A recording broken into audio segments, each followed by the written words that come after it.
the key to science, to good empirical science, is making good measurements. Good measurements should record the proper number of significant figures. A measurement should have the exact red digits plus one estimate, and that would be the correct number of significant figures. One of the things that we measure is length, and you're probably very familiar with the meter stick. And the meter stick has many divisions on it. It has 10, 20, 30, all the way over to 100 centimeters. These large divisions are decimeters and centimeters, and then the smallest divisions are millimeters. So a meter stick is, if you're familiar with, is longer than a yardstick, because on the other side the yardstick is 36 inches, and each division is divided in 1/2 and 1/4 and 1/8. Each little mark is 1/8 of an inch. Some rulers are divided even to 1/16.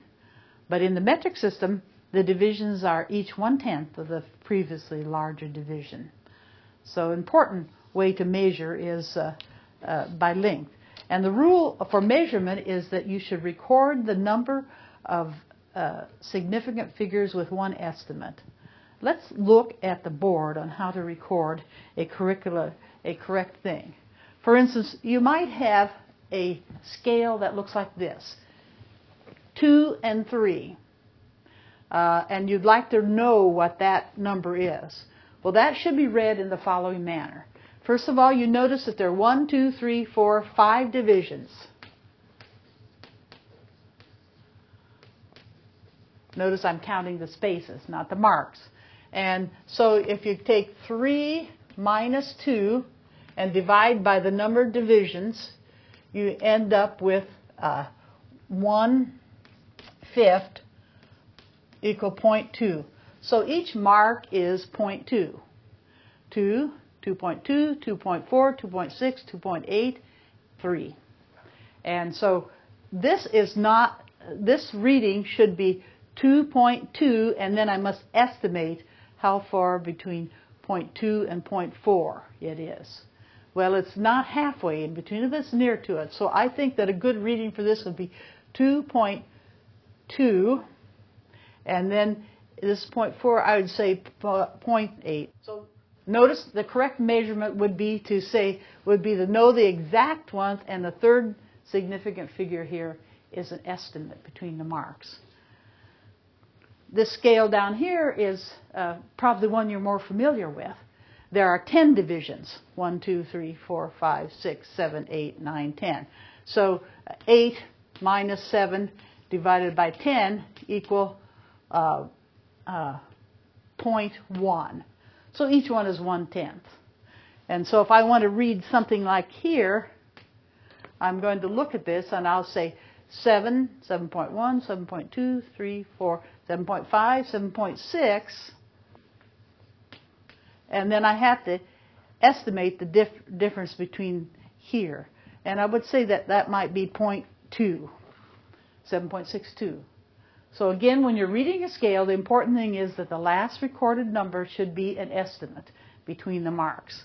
And this one, of course, is only 2 divisions, and so 4 minus 3 divided by 2 is equal to 0.5. And so we know that this is 3, this is 3.5. If I want to read something like here, I say, well, maybe that's 3 point, I have to estimate between these marks, let's say 3.3. So you get an idea of how you can read something accurately. So in measurement, it's very important that you record the measurement as accurately as possible with an estimate between the marks. So these are the ways we measure length. A more important thing that we sometimes measure in science is mass. And again, a mass is going to be measured by a digital balance. There are analog. Analog means that you have to read a scale. But a digital balance just gives you the numbers right away. And so that's why I think a lot of people like digital. For instance, here's a 200-gram weight, and I put that on the pan. and it's going to come out to be 200 grams on the digit. You might notice that this reads accurately to the hundredths place. Another important thing that we measure in chemistry is volume.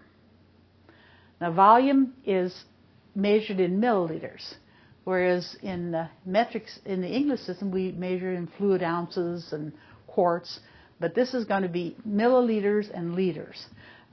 It's important to know that 1 milliliter is 1 cubic centimeter, 1 cc.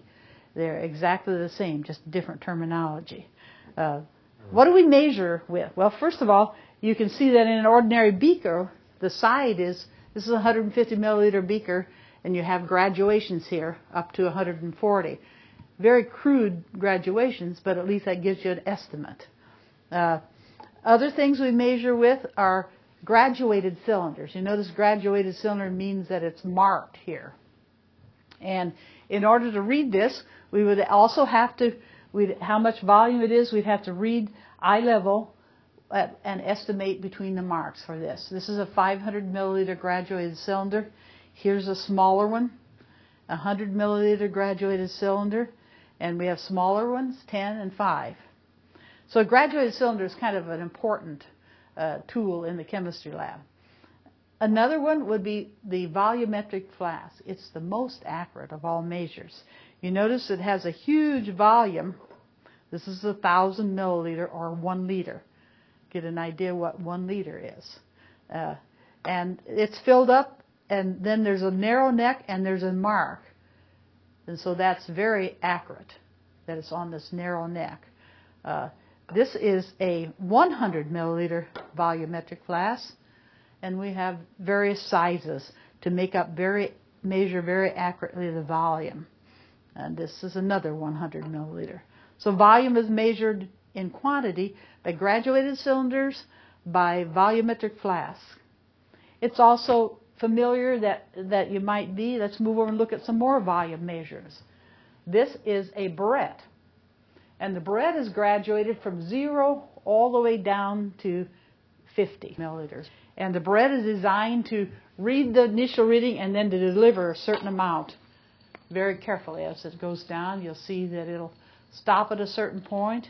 And if I started at 0 and stopped at 5, then I will have delivered 5.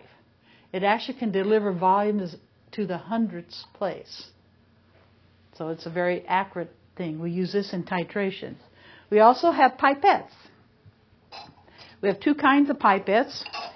These are 10 milliliter pipettes. This is a 10 milliliter volumetric pipette. And this is a 10 milliliter graduated pipette. And these would be used in general to deliver a certain amount. Let's see what the 10 milliliter volumetric pipette is the more accurate one, because basically you just fill that up with suction, and then you lower it very, very carefully to stop it right at a very tight mark, and then you have to deliver. You delivered exactly 10 milliliters when you use that pipette. So pipette's an accurate, volumetric pipette is accurate. If you do the same with the graduated pipette, the top mark is 0 and the bottom mark is 10. And you notice that when you fill that up,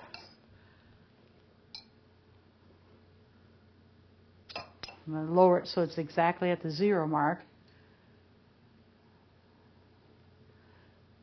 Then I have the option of delivering whatever amount I want. I can go from 0 down to, stop right on 3.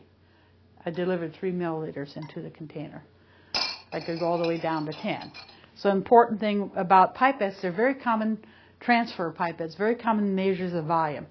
We have even more sophisticated measures of volume. Say this is a 10 microliter pipette in which you would pump this down, draw up some solutions, and deliver 10 microliters. You hardly see it. We also have volume measures that you might be more familiar with. Is we have a syringe. And the syringe, this is pretty big. This is a 20 cc syringe. 20 cc's is 20 milliliters. So obviously you draw up some fluid into this syringe.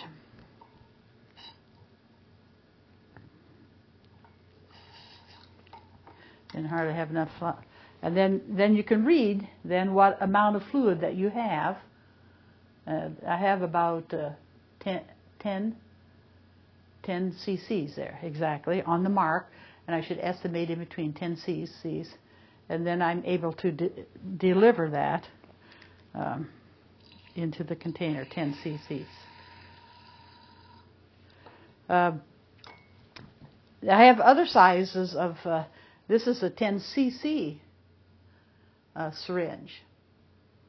And you notice they all work that you draw up the solution to the mark, and then you don't see the amount that's in the needle, but you all then deliver that into the vein if you're a medical person.